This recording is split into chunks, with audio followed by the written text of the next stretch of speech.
C'est un fait que peu osent évoquer. Un sujet si délicat qu'il semble remettre en question les bases mêmes de l'existence humaine. Pour celui qui est choisi, le véritable combat ne se joue pas à l'extérieur, mais dans l'espace sacré de son foyer, face à celle qui lui a donné la vie. La révélation brutale se produit lorsque vous arrêtez de vous mentir, lorsque vous comprenez que ce froid glacial, cette critique incessante ou cette hostilité sourde de votre mère ne sont pas des incidents isolés, mais une véritable aversion. Pour l'élu, réaliser que sa mère éprouve du ressentiment à son égard est un bouleversement spirituel. On nous enseigne que l'amour d'une mère est inconditionnel, mais pour celui qui a une mission supérieure, cet amour est souvent remplacé par une opposition viscérale qui défie toute logique biologique. Ce choc est essentiel, car il rompt le premier et le plus puissant des liens terrestres.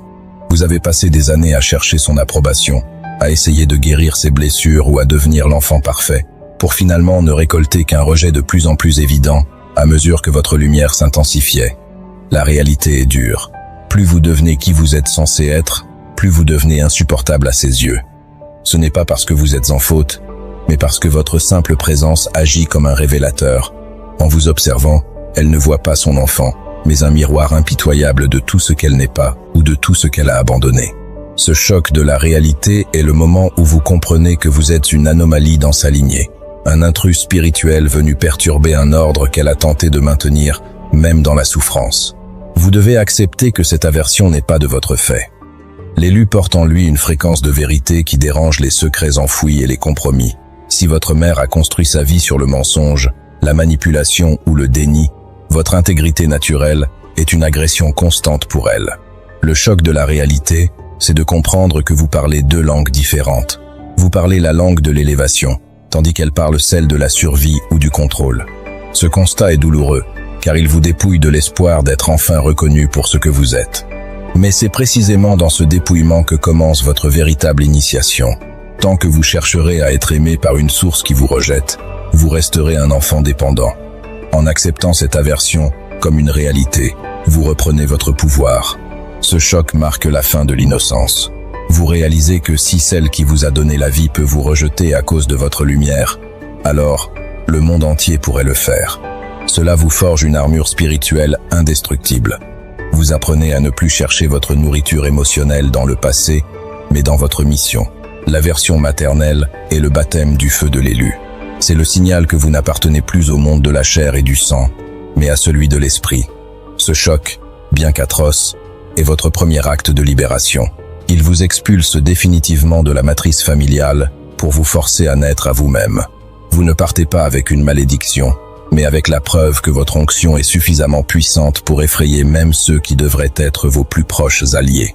Pour comprendre pourquoi une mère peut en venir à détester l'enfant qu'elle a porté, il faut plonger dans la mécanique invisible du conflit des onctions. L'élu ne se trouve pas dans une famille par hasard. Il est souvent parachuté comme un agent de changement dans un environnement saturé de lourdeur ancestrale. Votre mère, en tant que gardienne du temple familial, porte une onction de préservation souvent liée à des traditions, des secrets ou des modes de survie basés sur la peur.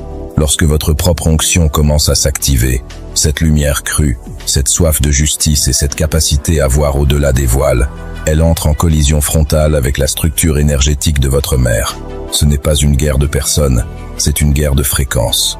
Votre simple présence remet en question les fondations sur lesquelles elle a bâti sa réalité, créant chez elle un inconfort qu'elle traduit par de l'animosité. Ce conflit se manifeste par une irritation constante.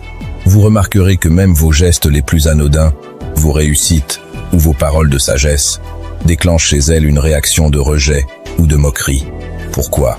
Parce que votre onction expose ces zones d'ombre sans que vous ayez besoin de dire un mot.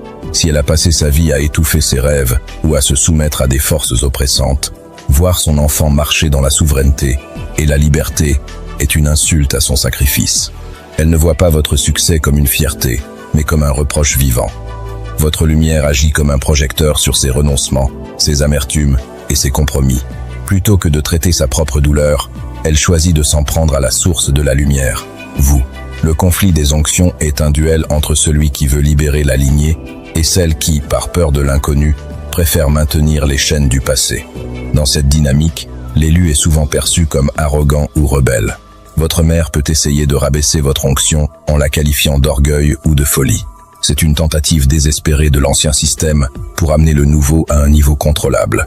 Elle sent dans son intuition profonde que vous portez une autorité qui dépasse la sienne, et cela terrifie l'aspect non guéri de son ego maternel.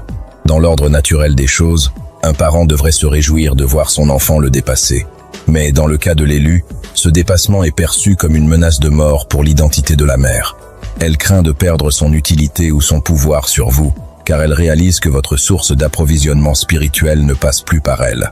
Vous êtes devenu autonome dans l'esprit, et pour une mère qui cherche à posséder, cette autonomie est vécue comme une trahison.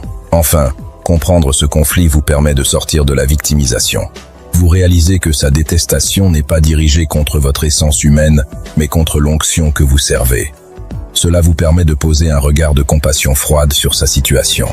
Elle lutte contre une force qui la dépasse. Vous n'avez pas à diminuer votre lumière pour la rassurer, car cela ne ferait que prolonger l'agonie du conflit. Au contraire, vous devez assumer pleinement votre fréquence, car c'est cette fermeté qui finira par briser les cycles toxiques. Le conflit des onctions est le signe que le travail de transformation a commencé. Vous êtes le feu qui purifie l'arbre généalogique. Et si l'écorce brûle et craque, c'est parce que la sève nouvelle est en train de monter avec une puissance que personne ne peut arrêter, pas même celle qui vous a mis au monde. Il existe une forme de douleur que l'on n'ose pas nommer au sein de la famille, une ombre qui rampe derrière les reproches et les silences, la jalousie d'une mère envers l'onction de son enfant. Pour l'élu, cette jalousie n'est pas matérielle, elle est profondément spirituelle. Votre mère vous regarde et, au-delà de votre visage, elle voit une liberté, une connexion et une audace qu'elle a elle-même enterrée sous des décennies de compromis. Elle vous déteste non pas pour ce que vous faites de mal, mais pour ce que vous osez faire de bien. Votre capacité à dire non aux traditions étouffantes, votre aptitude à vous connecter directement à la source, sans intermédiaire, et votre refus de porter les fardeaux ancestraux sont autant de gifles pour celle qui a passé sa vie à se courber sous le poids du conformisme. Cette jalousie est inconsciente, car elle est trop monstrueuse pour être avouée. Pour se protéger de la honte de jalouser sa propre progéniture, votre mère transforme ce sentiment en une inquiétude étouffante ou en une critique systématique. Elle cherchera à minimiser vos victoires, à pointer du doigt vos moindres failles et à saboter votre confiance en vous. C'est un mécanisme de nivellement par le bas. Si elle ne peut pas monter vers votre lumière, elle fera tout pour vous ramener dans l'ombre de sa propre caverne.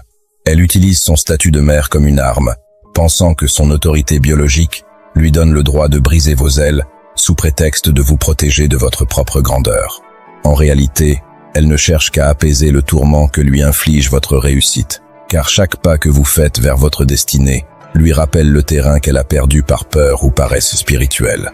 L'élu doit comprendre que cette jalousie est le signe que vous possédez quelque chose de rare et de précieux. On ne jalouse pas ce qui est médiocre. Si votre propre mère tente de ternir votre éclat, c'est qu'elle est la première témoin de l'immensité de votre potentiel. Elle voit en vous le possible qu'elle a transformé en impossible dans sa propre existence. Cette dynamique crée un climat de compétition malsaine où elle essaiera de briller à vos dépens, de vous voler la vedette lors des moments importants ou de se plaindre de ces honneurs que vous recevez. Elle veut que l'attention revienne sur sa souffrance, car elle ne supporte pas que votre lumière éclaire autre chose que son propre sacrifice. Enfin, vous libérer de l'impact de cette jalousie demande une lucidité chirurgicale. Vous ne pouvez pas guérir quelqu'un qui refuse de voir son propre reflet. Sa jalousie est sa prison, pas la vôtre. Vous devez cesser de vous excuser d'être brillant, de réussir ou d'être heureux. Votre bonheur n'est pas un vol commis à ses dépens, même si elle essaye de vous le faire croire par des soupirs et des reproches masqués. L'élu doit porter sa couronne avec une fermeté qui ne demande pas pardon. En acceptant que votre mère puisse être jalouse de vous, vous brisez le sortilège de la culpabilité. Vous réalisez que vous n'êtes pas responsable de ses manques et que votre mission n'est pas de rester dans la boue pour lui tenir compagnie, mais de voler si haut que votre exemple finira peu, être un jour par lui donner envie de regarder vers le haut. Pour l'élu, la relation avec la figure maternelle devient souvent un laboratoire de vérité cruelle. Si votre mère vous déteste, c'est parce que vous n'êtes plus pour elle un enfant à chérir, mais un miroir impitoyable qu'elle ne peut plus briser.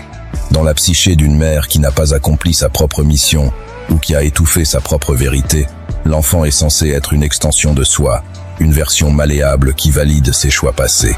Mais vous, par votre nature d'élu, refusez de jouer ce rôle.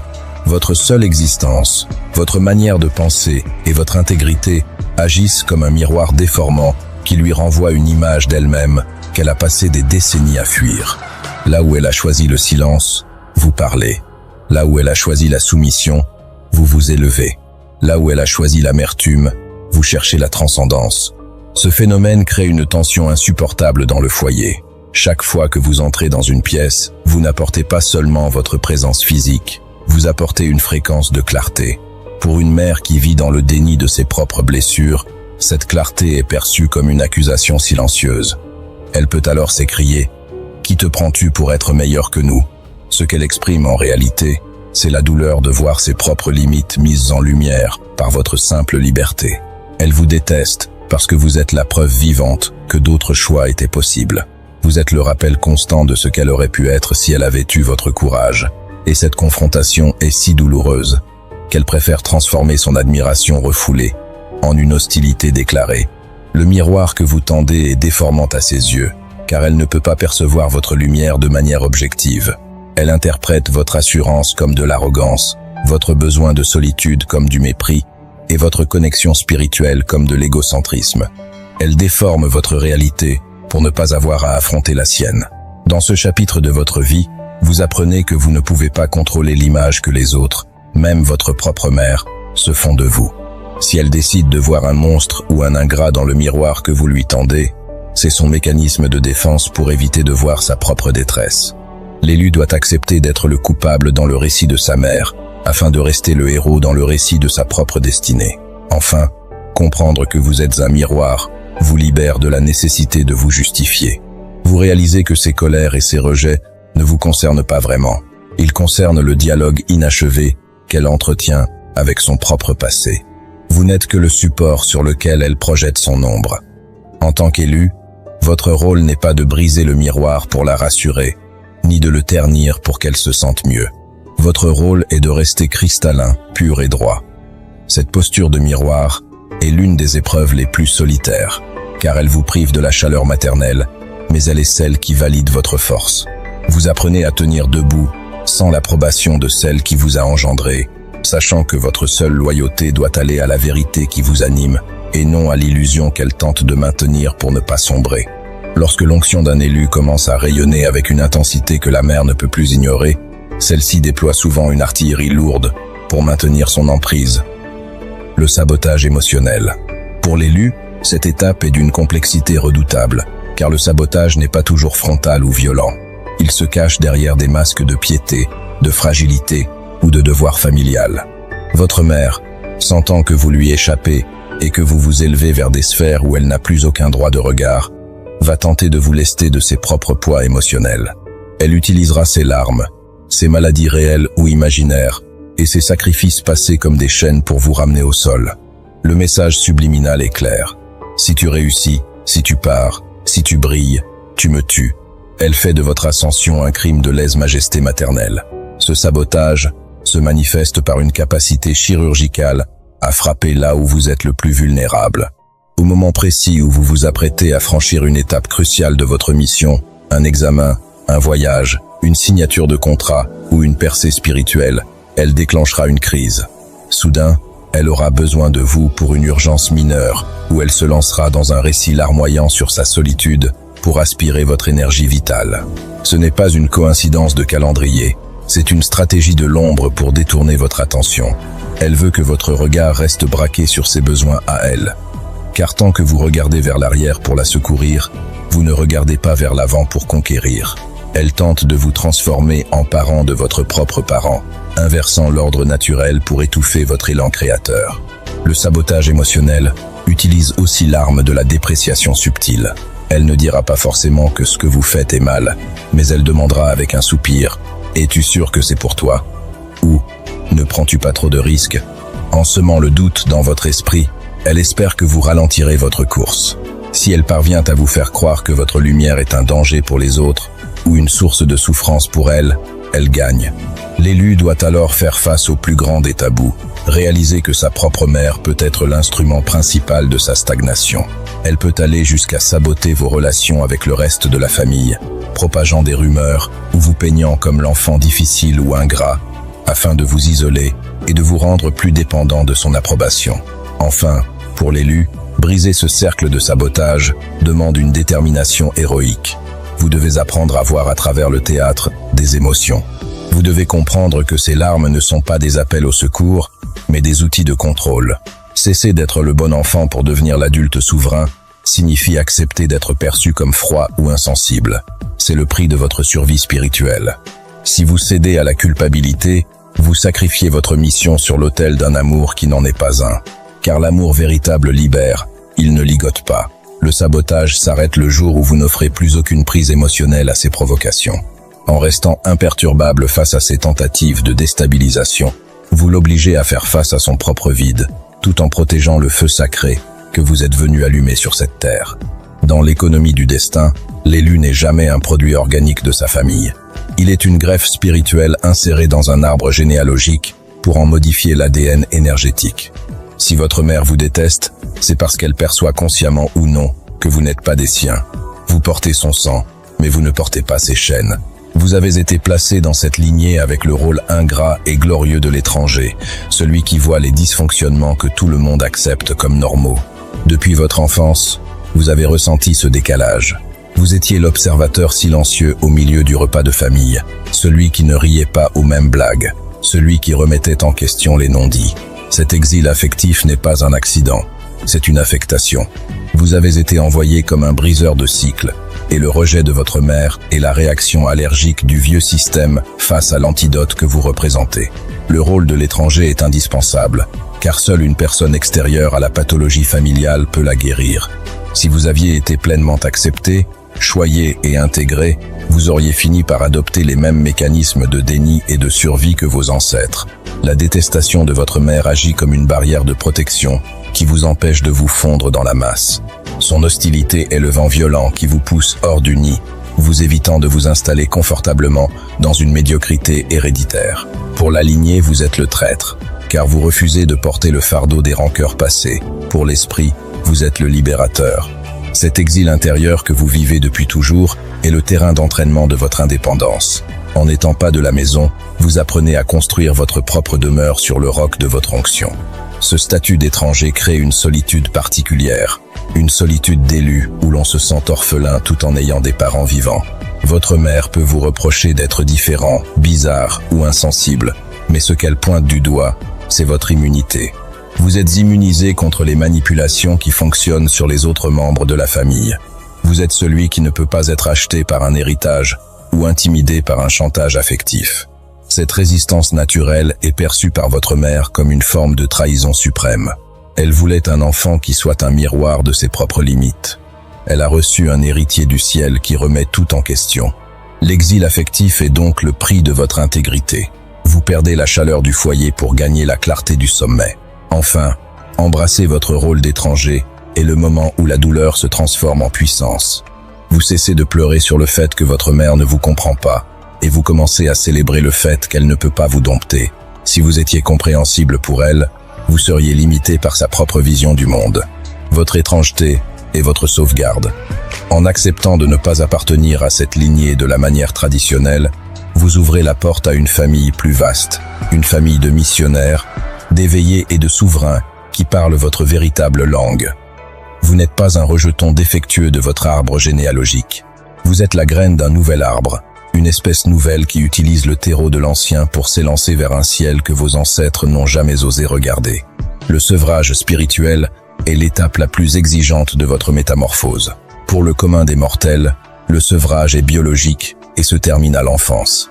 Pour l'élu, il s'agit d'une opération chirurgicale de l'âme qui consiste à couper le cordon ombilical invisible qui relie encore votre sentiment de valeur personnelle à l'approbation de votre mère. Tant que vous attendez une validation, une excuse ou un signe de tendresse de sa part, vous lui donnez les clés de votre royaume. Le sevrage commence le jour où vous réalisez que la nourriture que vous cherchez auprès d'elle est empoisonnée par son amertume. Vous devez apprendre à ne plus mourir de soif devant un puits sec. Ce processus n'est pas une rupture de haine, mais une rupture d'autonomie. Vous reprenez la responsabilité de votre propre lumière. Ce sevrage exige que vous renonciez au fantasme de la mère idéale. L'ombre vous maintient dans une attente perpétuelle. vous faisant croire que si vous faites un effort de plus, si vous réussissez encore mieux, elle finira par vous aimer. C'est un piège. L'élu doit accepter que dans cette incarnation, ce canal est fermé. Ce n'est pas un manque de mérite de votre part, c'est une incapacité structurelle de la sienne. En cessant de quémander des miettes d'affection, vous cessez d'être un mendiant spirituel. Vous commencez à vous nourrir directement à la source, là où l'approbation est constante et infinie. Le sevrage spirituel transforme votre structure émotionnelle. Vous passez d'un être qui cherche à être aimé à un être qui est l'amour, indépendant des réactions de son entourage. Pendant cette phase, vous traversez des moments de manque intense. L'habitude de se justifier, de raconter ses succès ou de chercher un conseil auprès de sa mère est un réflexe profondément ancré. Chaque fois que vous ressentez l'impulsion de la peur pour obtenir son aval, vous devez vous arrêter et vous demander « Suis-je en train de redonner mon pouvoir à celle qui ne sait pas quoi en faire ?» Le sevrage est un acte de discipline. Vous apprenez à valider vos propres victoires dans le silence de votre chambre, avec pour seul témoin votre propre conscience. Cette solitude est le gymnase où vos muscles spirituels se développent. En vous sevrant de l'approbation maternelle, vous devenez inébranlable face aux critiques du monde entier. Si vous pouvez tenir debout sans le soutien de celle qui vous a mis au monde, plus rien sur cette terre ne pourra vous faire tomber. Enfin, le sevrage spirituel vous conduit à devenir votre propre parent. Vous apprenez à donner à l'enfant intérieur qui a été rejeté tout l'amour, la protection et la reconnaissance qu'il n'a pas reçue. Vous devenez le père et la mère de votre mission. Cette autosuffisance n'est pas de l'isolement, c'est de la complétude. Vous réalisez que l'onction que vous portez contient en elle-même tout le réconfort nécessaire. Ce chapitre de votre vie est celui où vous déposez enfin le fardeau de l'enfant mal aimé pour endosser la robe du souverain. Le sevrage est terminé quand la détestation de votre mère ne déclenche plus en vous de colère, mais une simple observation lucide. Vous êtes libre. Vous avez quitté le sein de la chair pour vous reposer sur le cœur de l'univers. Dans la vision limitée de l'ego, le rejet d'une mère est une tragédie. Mais dans la vision panoramique de l'élu, ce rejet est une mesure de protection divine d'une précision absolue. Si l'univers a permis que celle qui vous a donné la vie devienne votre principale opposante, c'est pour ériger un mur infranchissable entre vous et un héritage qui aurait pu vous détruire. Imaginez un instant que votre mère vous ait aimé d'un amour fusionnel, protecteur et validant. Vous seriez resté dans le confort de son giron. Vous auriez adopté ses peurs, ses croyances limitantes et ses horizons étroits. Vous seriez devenu une extension d'elle-même, une version améliorée peut être, mais prisonnière du même bocal. Sa détestation a agi comme une force centrifuge. Elle vous a projeté avec une telle violence hors de la sphère familiale que vous n'avez eu d'autre choix que de voler de vos propres ailes. Cette hostilité est un rempart placé sur votre route pour vous empêcher de stagner. Pour l'élu, le nid n'était pas un sanctuaire, c'était un piège doré de médiocrité. Si vous aviez été accepté, vous auriez être passé votre vie à essayer de plaire à une lignée qui ne demande qu'à ce que rien ne change. Le rejet vous a sauvé de la conformité. En vous fermant sa porte, votre mère vous a, sans le savoir, ouvert les portes du monde et de l'esprit. Chaque critique acerbe, chaque mise à l'écart lors des réunions de famille a été un coup de scalpel divin pour trancher les liens de dépendance qui auraient pu ralentir votre ascension lors des crises futures. L'univers utilise la main de votre mère pour vous rendre insaisissable. Personne ne peut vous manipuler par le sentiment si vous avez déjà survécu au désamour de la source la plus sacrée. Il faut aussi voir ce rejet comme une immunisation contre les attaques extérieures. Celui qui a été forgé dans le feu de l'hostilité maternelle possède une peau spirituelle d'une épaisseur rare. Les trahisons d'amis, les jalousies de collègues ou les attaques de l'ombre dans le monde social ne sont que des brises légères comparées à l'ouragan que vous avez traversé chez vous. La détestation de votre mère a été votre camp d'entraînement intensif. Elle vous a appris à discerner les faux sourires, à détecter les manipulations émotionnelles à des kilomètres et à ne jamais dépendre de l'humeur d'autrui pour votre paix intérieure. Ce que vous perceviez comme une malédiction est en réalité votre plus grand avantage tactique. Vous êtes devenu une forteresse que l'on ne peut plus assiéger par la culpabilité. Enfin, ce chapitre vous invite à remercier le destin pour ce cadeau empoisonné. En vous privant de la protection maternelle humaine, la vie vous a forcé à chercher la protection divine, celle qui ne faillit jamais. Vous avez été expulsé vers le haut. Si la porte de la maison terrestre est verrouillée, c'est pour que vous ne cessiez jamais de regarder vers votre véritable demeure. Le rejet de votre mère est le sceau de votre élection. Il garantit que votre réussite ne devra rien à votre arbre généalogique, mais tout à votre propre effort et à la grâce qui vous accompagne. Vous marchez désormais avec la certitude que si le socle originel s'est dérobé et que vous êtes encore debout, alors rien, absolument rien dans cet univers, ne pourra vous faire plier. Pour l'élu, la libération totale passe par une étape de lucidité chirurgicale, le deuil définitif de la mère idéale.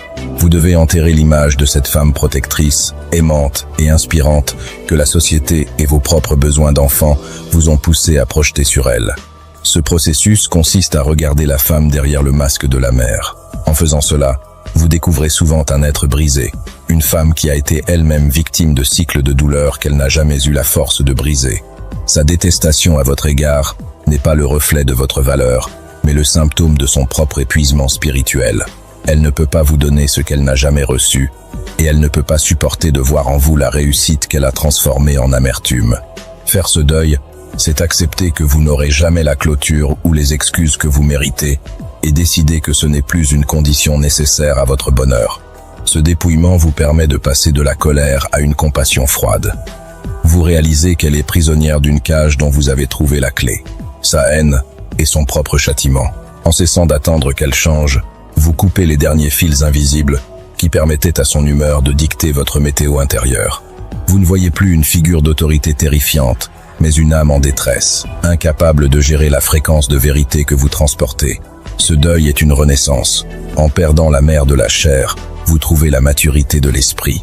Vous apprenez à vous valider vous-même, à être votre propre refuge et à transformer ce vide affectif en un espace de création pure.